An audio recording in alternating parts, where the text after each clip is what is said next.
MCU is in complete and utter shambles. Now, for many years now, I tried to get the MCU the benefit of the doubt, and hopefully that the culmination of phases 4, 5, possibly 6 would have some good payoff. However, due to the writer's strike and piss poor box office performances, I feel like it's time to no longer ignore that the MCU is in complete and utter shambles. But before this video continues, join my Discord, Verse Talk Infinite, where I talk about everything media from anime, comics, TV shows, video games, and whatnot, even though I don't have to necessarily make a video on it. The link will be in the description below, and you guys can join anytime. Now, due to its current state, the MCU is planning to do a soft reboot, because back then there were rumors stating that phases 6, 7, and 8 will feature Galactus, and that will be the overall ending of the current MCU. But due to recent events, it seems that that soft reboot or hard reboot will come sooner than expected. So apparently Secret Wars, Avengers Secret Wars that is, more likely and encouraging will erase the current MCU as we know it and start anew. If that were to happen, or if it does happen and whatnot, I would give like at least a half a decade break before giving us a brand new MCU. But for what I fear, if they take a too long of a break like that, I feel like by the time a new MCU comes out, I feel that no one's going to care anymore and move on to something else, and MCU will be a gem of the past. I just want to get that out of the way. I was going to talk about that at the end of the video, but I felt like it was too short to talk about because most of us already knew that MCU reboot is coming. But I just wanted to touch on that because I did talk about it a lot back in Burst Talk episode 100 live. But I'm going to discuss the current rumors and give my honest opinion on it. So without further ado, let's get started. Now, it's been teased that the MCU's version of Spider-Man 4 will feature Tom Holland going up against the symbiote. Now, as we know, at the end of Spider-Man No Way Home, Tom Hardy's version of Venom visited that universe until he was sent back to his own universe due to Doctor Strange's spell. However, a piece of Venom was left behind. So in turn, we will eventually get Peter Parker and the symbiote, and then eventually get rid of it, and then we'll see the MCU's version of Eddie Brock. However, this was only teased that he will possibly be in Spider-Man 4, the symbiote that is. But I feel that it's probably going to be in another film altogether, somewhere in the background, and I'm willing to bet that fight will probably happen in Deadpool 3. But I'm not as enthused about it as how everyone else is, because we had a Spider-Man versus Venom before live action, but it was kind of underwhelming. And the reason being is that woke Hollywood is trying to find a way to make Spider-Man versus Venom woke as possible. So what y'all gonna do? Are y'all gonna divert your attention to the She-Venom plot line of the Venom movies, or have Mary Jane do everything? I don't know, other than that stuff that he was doing in that TV show, like, I do enjoy Tom Holland as Spider-Man. Hopefully his new trilogy will bring people back onto his side. But let's move on. Spider-Man freshman year. I don't give a damn about Spider-Man freshman year, so let's continue on to the next part. Now, there's no secret that there's rumors going around stating that Marvel is planning on to replace Kang's Jonathan Majors due to his legal trouble. However, it's not going to matter due to the fact of how low of an impact Kang the Conqueror is having on the multiverse saga. So due to that, they might be moving away from Kang entirely and replace him with Dr. Doom. Now, for years, folks wanted a proper Dr. Doom in a Marvel project for a very long time. Now, I feel that the one for 2005, the live action version of Dr. Doom, back in the Fantastic Four movie in 2005, and then for Fantastic Four Rise of the Silver Surfer, I thought that Dr. Doom was pretty decent. However, in Fan 4 Stick of 2015, they just really done Dr. Doom wrong in that movie. I can see that Dr. Doom being the possible villain for the next arc of the MCU could work, but the backlash to that is that we probably would have a lot of tie-in movies, comic books, and other Disney Plus shows that will be treated as a 6-episode event instead of treating it like a traditional TV show. And I would mind this change if they would do it right. Because if they're going to have Dr. Doom, they will have to have him more menacing than Thanos ever was, or what they was trying to do with Kang the Conqueror. And to be honest, you can get Dr. Doom, the Beyonder, Galactus, and the One Above All. It won't matter if you go out your way to make it political as fuck. But I feel like that's what they're probably going to do, end Kang's run prematurely to bring in Dr. Doom so they can clean up the mess that they made for the past 5 years or so. We finally get a trailer for Echo, which will be premiering on Disney Plus on January 10th, and all 5 episodes will be available that same day. The character was introduced way back in the Hawkeye series that aired on Disney Plus back in 2021.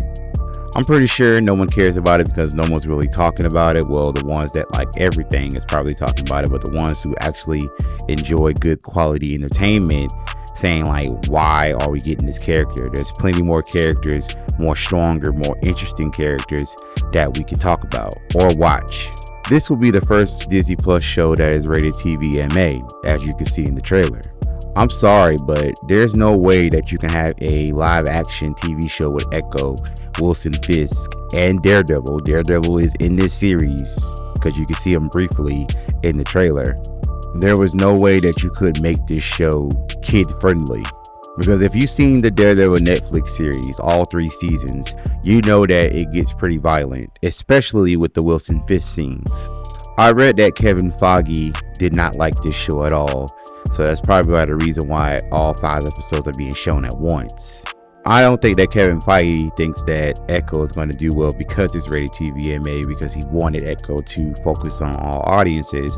But I feel that Kevin Feige hasn't picked up a comic book in ages. He just pulled random Marvel characters out of a hat and just hope it to be household names. I'm sorry, but you cannot recreate that magic from when the first Avengers movie came out and something experimental at the time like Guardians of the Galaxy.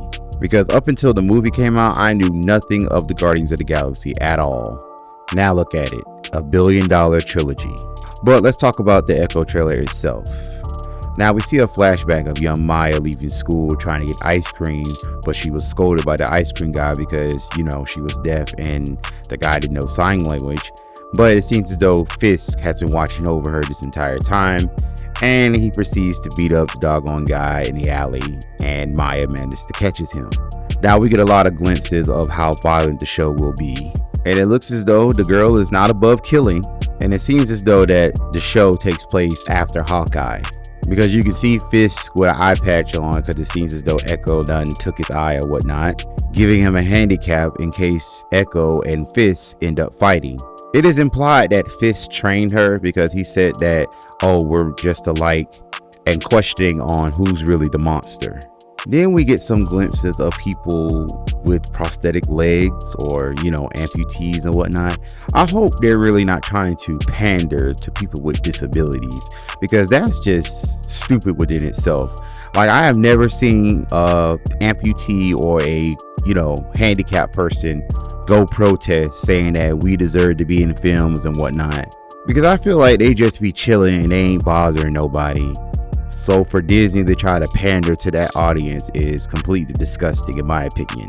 You have the main character who's deaf, that's kicking ass, as you do, but how does a deaf person in real life supposed to relate to that if they can't hear the fucking TV?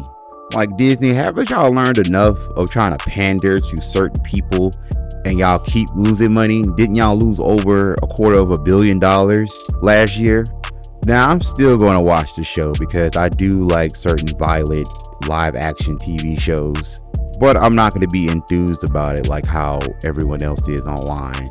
But thankfully, there won't be no week-to-week discussions of how trash the show may be or feminized, because all episodes will be available at once. So we can either praise it, shit on it, or don't care about it once we finish the final episode. But personally, I'm going to check it out. I'm going to watch it so that way you won't have to, because I will be planning on doing a review for that show in its entirety. Moving on.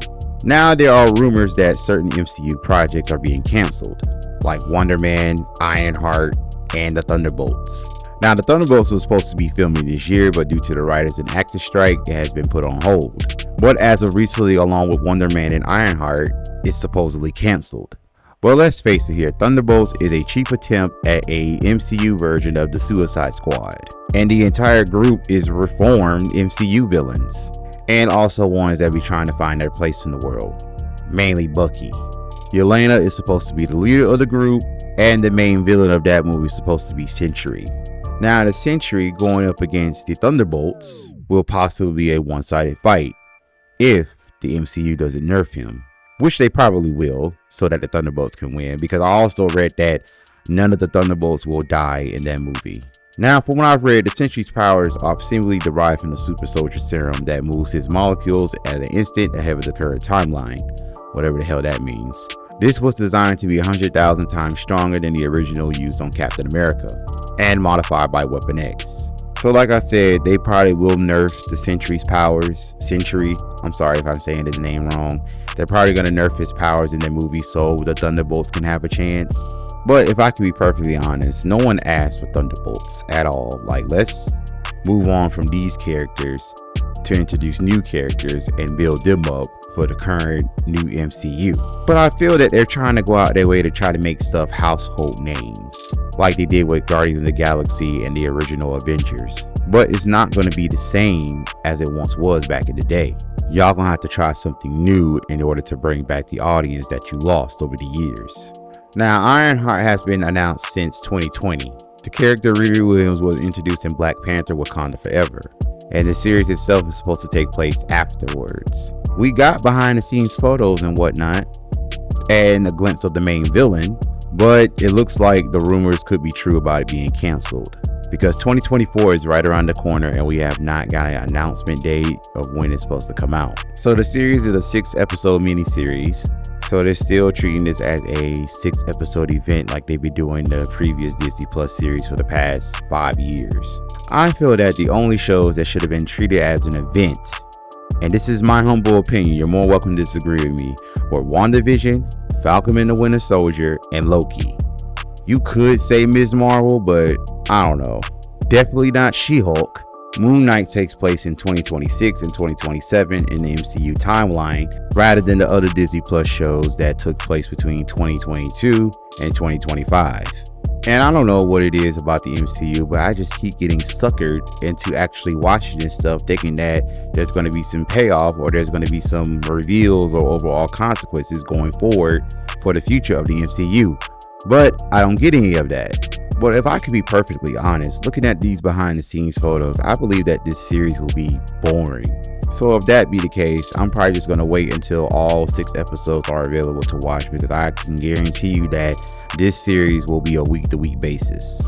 Now, Wonder Man, I feel that nobody really cares about it because like nobody's giving it really buzz about it. I've seen people rant about it, but as far as people being excited about it, I don't think so. Now, I'm not even going to try to pronounce the actor's name, but it was the actor from Aquaman who played Black Manta. He will play Simon Williams, aka Wonder Man, an actor and stunt person who gains superpowers to become the hero Wonder Man. I can already tell based by the premise alone that this show will be woke as hell. Now, I believe this will be the first time in MCU history that will be exploring the MCU's version of Hollywood. I'm willing to bet that this show will be a culmination of what's wrong with the MCU today. But I heard that it more than likely will be canceled due to the writers and actors strike. And it won't possibly fit the rebooted MCU after Secret Wars. So if these 3 projects will get canceled, I guarantee you that it will be like a good tax write-off. Not by much, but it will be a good tax write-off. The Blade movie, the Blade reboot movie for the MCU that was supposed to be coming out this year, last year, or whatever, was announced back in 2019 at San Diego Comic-Con, and Mahershala Ali is supposed to play the title character. However, it's been trouble with production since this movie was announced. We have so many script rewrites, directors leaving. Mahershala Ali almost walked out on the whole project because one of the scripts that was presented to Mahershala Ali read that Blade, the title character mind you, will be the 4th main character of the movie. And who will be the 3 leads in this movie? Women. And the main lead of the 4 will be Blade's daughter, Brielle. Brielle. I don't know how to pronounce that name. I'm not going to go out my way to pronounce that name. But that's who's going to be the main character of the new Blade movie that's coming out in the MCU. My first problem with Blade's daughter being the main focus is that she wasn't introduced until last year. That was in the comic for Free Comic Book Day of 2022, Avengers/X-Men #1. And this is the kicker right here. The story established the basics that she was a teenage daughter of Blade and she's hunted by vampires just like her absentee father. Now, Blade already been through enough, being a half vampire, having a serum that keeps his thirst at bay and constantly fighting a personal war. You did not have to go out your way to make him a deadbeat dad. It looks like it don't matter. It don't matter if you have all the powers in the universe, vampire magic, bitten by a radioactive spider, because I know it's coming one day for Miles that he's going to have a daughter or something like that in a what if story, and he's going to be an absentee father or a deadbeat dad or whatnot, because that's the narrative that's been painted on black men for years now. Now, I think that Blade's daughter being the focus of the entire movie that's titled Blade is completely lazy to me. And I'm not talking about the regular form of laziness. I'm talking about that bizarre form of laziness to where it's like production companies or writers or whatever will put effort into the wrong stuff. Instead of just making a traditional Blade movie, y'all went out y'all way to make it woke as hell. Now, if Mahershala Ali does not like the next rewrite of the script and walks out, y'all have no choice but to cancel the whole movie.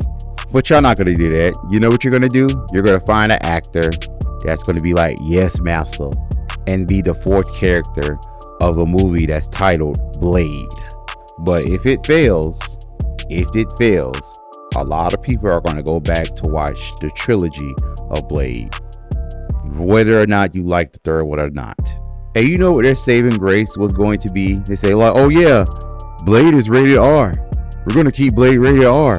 Just as long as we can keep Blade as the fourth and have 3 female leads. You think changing the rating of a movie that y'all trying to make woke as hell is going to make us forget that Blade is going to be the 4th main character of the movie? To be honest, I am not going to see it at all if that happens. Like, if I see the whole trailer and I just see Blade's daughter kicking ass or whatnot, I'm not going to go see it. Because I came to see Blade. Because we haven't had a Blade movie in over 20 years. We came to see Blade, not Blade's daughter, because her ass was just introduced last year. I just hope that they get their act together and give us a proper Blade movie in 2025 before it's too late, or 2026. We are willing to wait for a proper good Blade movie, not this woke bullshit that you're trying to present us right now.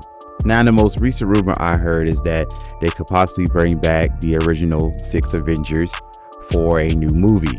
So that would mean they would have to revive Tony Stark's Iron Man and Natasha Romanoff's Black Widow. And also bring back Chris Evans and Steve Rogers, aka Captain America. But will they be featured in Avengers Secret Wars, or will they be brought back in the new MCU reboot? But I believe if they're going to come back, they're going to have to offer them a considerable amount of money, because they did write them off in the overall MCU saga. But like I said before, this is kind of too late. You could have just retired the original 6 and kept them around just in case you want to bring them back. So now y'all got to do a lot of retconning, rebooting, incursions, whatever it is you got to do to bring all them back in the same screen. But at this point, I feel that Marvel is being desperate.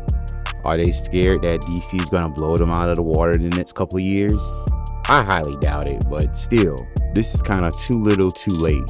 You could have kept the original 6 Avengers, and you could have added new members as well. But I feel that's too much right, and y'all just tried to put other characters in the forefront just to show that, hey, we're with the times, we're hip, but you can show that you're with the times and you're progressive without shoving it in our faces every 5 minutes. That's why that South Park special, The Pandaverse, hit the nail on the head of how Disney and Marvel is going. Oh, and I forgot one more thing. I forgot to talk about the Marvels, but there's not really much to talk about due to the fact of the ticket sales. Well, the pre-ticket sales are -5%. which is also projecting a low box office, lower than The Flash. And to be honest, I'm really not checking for the Marvels. I'm not going to see it at all in theaters. I'm probably going to wait until it comes out on Disney Plus, because I wasn't going out of my way to buy a ticket like any other MCU film. But by the recording of this video, we will see some reviews in the coming days before the movie actually comes out. So what do you guys think of the current MCU state? Do you think it's really in shambles? Do you think it's hope of bringing it back to where it once was? Or you just don't care anymore, you want to move on to something else? Let me know in the comments. That's all for today. Thank you guys for watching. Don't forget to like, subscribe, and share. And I'll catch you all next time.